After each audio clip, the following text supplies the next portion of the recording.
In an earlier video, I mentioned that there are two different kinds of electrochemical cells. We've mostly focused on galvanic cells thus far, which are the kind that we use to produce electricity. Those are the ones that are batteries, essentially. The other type of electrochemical cell is known as an electrolytic cell. So these are the ones that contain reactions that are not thermodynamically favored, but are forced to occur by applying an external power source. So the reactions that are happening in an electrolytic cell have a standard cell potential that is less than or equal to 0. So the most commonly encountered example of an electrolytic cell is just recharging a battery, is applying an external power source to something that can also function as a galvanic cell to force that reaction to go in reverse, reforming your reactants so that they're available to react when you want to use that device, battery-powered device again. But I want to focus on some other types of electrolytic cells, some other applications of electrolytic cells for the rest of this video. So we're going to talk about three different types of electrolytic cells, or three different applications of electrolytic cells. The first is one specific reaction, since it is an important one. And that is specifically electrolysis of water. So anytime you see this suffix lysis, that usually means breaking something down.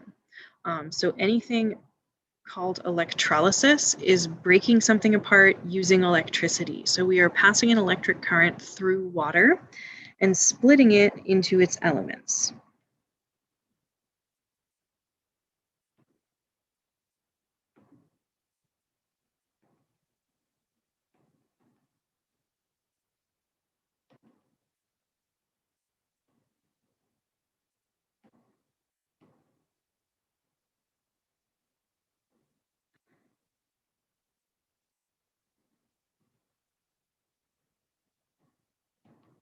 So this is a reaction that has been investigated extensively for its potential use in more environmentally friendly cars as a potential source of fuel, that instead of putting gasoline in your car and combusting that, you could fill your gas tank, quote unquote, with water instead, producing hydrogen and oxygen via electrolysis. So you would need a source of electric power on your car to do that. And then the actual combustion that the engine needs to function properly would be the burning of the hydrogen and oxygen. Both of these are combustible, and they don't have any carbon involved. So there would be no carbon pollution to the atmosphere if we could make hydrogen-powered cars. So you've probably heard of hydrogen as a potential fuel source. This is one of the ways that folks have thought of to try to get that hydrogen into your car. Toting around a tank load of hydrogen is not super safe, because if that were to rupture, hydrogen can explode. So if there's only a tiny bit of hydrogen actually in your car at a time, because you're filling your tank with water, that is a much safer alternative. So what's happening in electrolysis of water? Our net reaction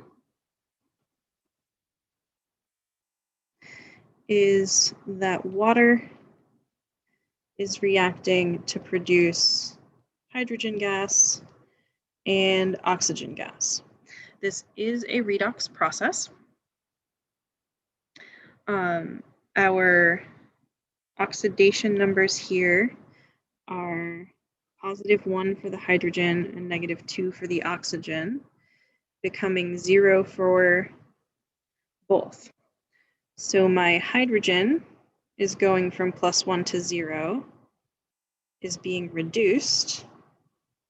My oxygen is going from -2 to 0, is being oxidized. So water is being both oxidized and reduced here, but it's different elements that have their oxidation numbers changing. So the hydrogen is being reduced, the oxygen is being oxidized. So in an electrolysis of water setup, our cathode reaction is going to be reducing water. So at the cathode, water molecules gain electrons to produce hydrogen gas and hydroxide ions. The standard reduction potential for this is negative 0.83 volts. At the anode, water is being oxidized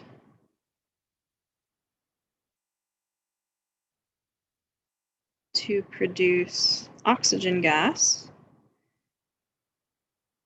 hydrogen ions, and electrons. And the standard oxidation potential for this is negative 1.23 volts. So my standard cell potential for this is negative 2.06 volts for my net reaction. So that means that my external power supply needs to have more than this voltage. So my external power supply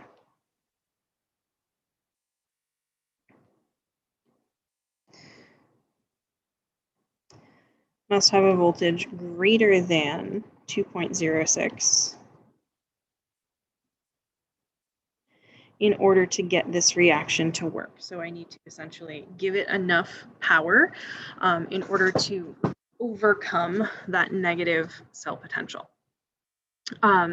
So this could potentially be a powerful fuel source for us that is better for the environment. Currently, the only problem with it is that you still need to put in electric current to produce this hydrogen gas, and most of our sources of electricity are still not clean. So it's not really helping anything in the long term in terms of our carbon footprint based on how we're currently producing electricity that we need to use in order to produce the hydrogen. There's also an issue of energy loss with this particular process, that because of loss in the electrical circuitry required, mostly through heat, you actually have to put more energy into the electrolysis than you get back out from burning the hydrogen and oxygen that you produced. So we end up kind of losing energy in this process right now. So folks are still doing research to make it more efficient. But it is definitely something that there's a lot of research happening on. The next example I want to talk about is another type of electrolysis, a little bit more generic rather than just one specific compound. Electrolysis of salts, electrolysis of ionic compounds in general.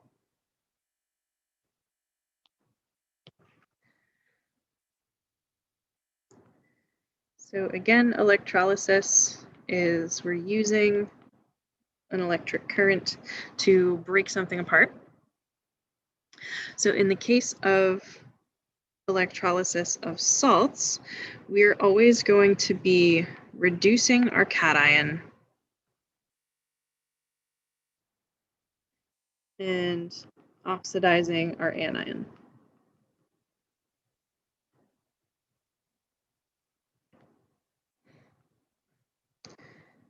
And once again, we're producing elements here.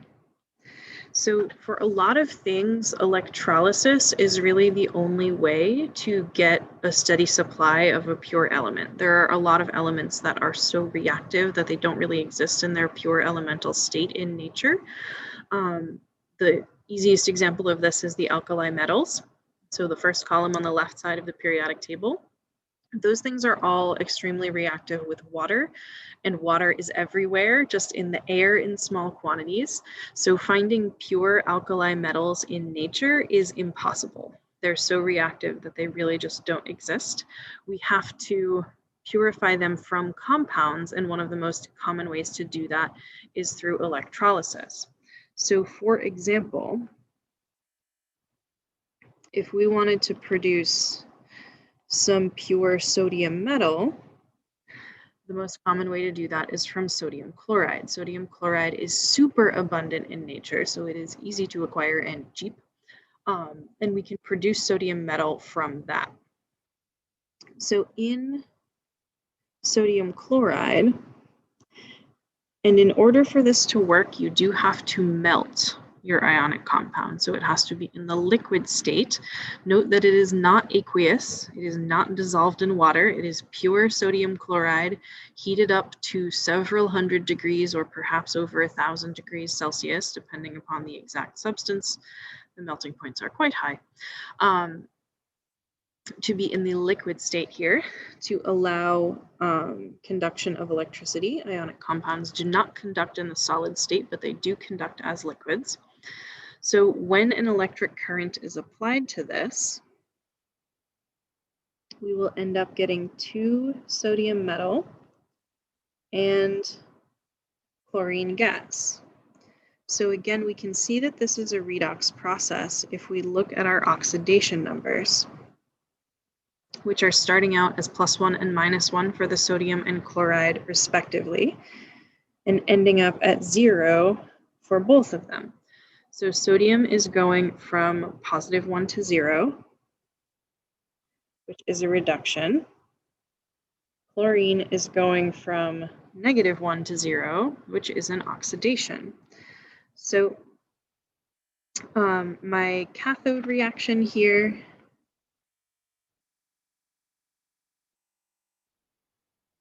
is sodium gaining an electron, sodium plus gaining an electron to become sodium.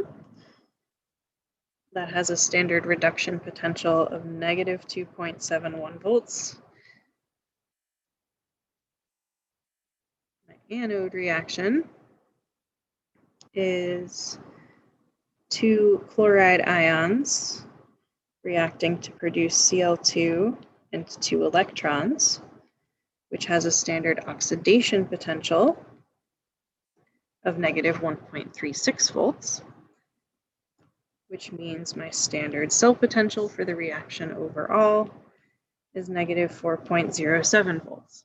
So again, we see a cell potential that is less than 0, meaning that this reaction as it is written is not thermodynamically favored to occur. If we want it to happen, we have to apply an external power source, specifically a power source greater than 4.07 volts, to give us enough power to actually push this in the forward direction. So this is a powerful way for us to obtain pure elements that are not commonly found in that state in nature. It is really the only way to produce a lot of things. So it is used a lot in those types of industrial chemical production type settings. The last example that I want to talk about is a little bit different than these, is electroplating. So in electroplating, what you are doing is creating a thin layer of metal on the surface of some object.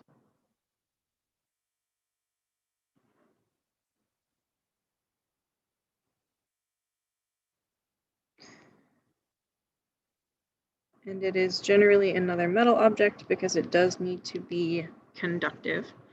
So electroplating is used in a lot of things. The way most people encounter it most commonly is through jewelry, through cheap jewelry. What electroplating allows you to do is give something the appearance of being made out of gold or silver because the entire surface gets coated in gold and silver, while not having the high cost of actually creating the entire object out of it. So you can make most of the, let's say ring, whatever it is, most of that piece of jewelry out of iron and then coat it in a thin layer of gold, and now it has that visual look of gold that people like, but at a much lower cost. So gold plated or silver plated jewelry is really common and really affordable, more so than the pure stuff. So in an electroplating reaction or in an electroplating setup, what's a little bit different here is that our cell potential is always equal to 0, because chemically speaking, nothing's really happening. Our net reaction in an electroplating cell is no reaction, is that nothing is really changing here. All you're really doing is you're essentially just moving material from one place to another, but you're not actually changing anything.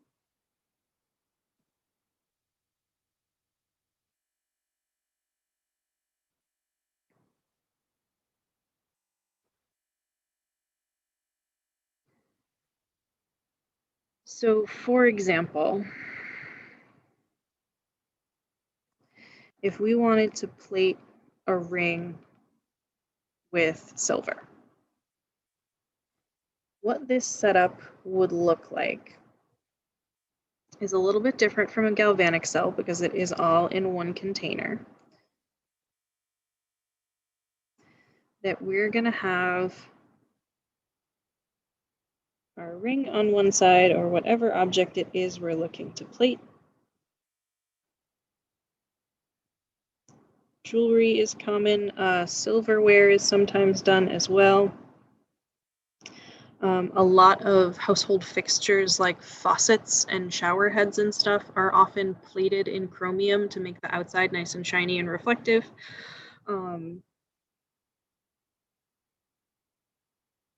So those are just a few examples. You can plate any metal object you want to. So we need some kind of power source here. And if we're looking to plate this ring with silver, so this is our ring over here that we want to plate, and that is going to be our cathode. So whatever object that we're trying to cover, we're trying to plate onto, that is always going to be our cathode. So this would be a chunk of solid silver, and we'll always have a piece of the material used for plating. So the substance that we're trying to use to coat something else is always going to be our anode. So if these two things are submerged in a solution together that contains aqueous silver ions, what's going to happen here when that power source is turned on is that at the anode, silver is going to be oxidized. So solid silver is going to turn in to aqueous silver ions. So we're essentially taking solid silver and dissolving it into our solution here. At the cathode, we're going to do exactly the opposite.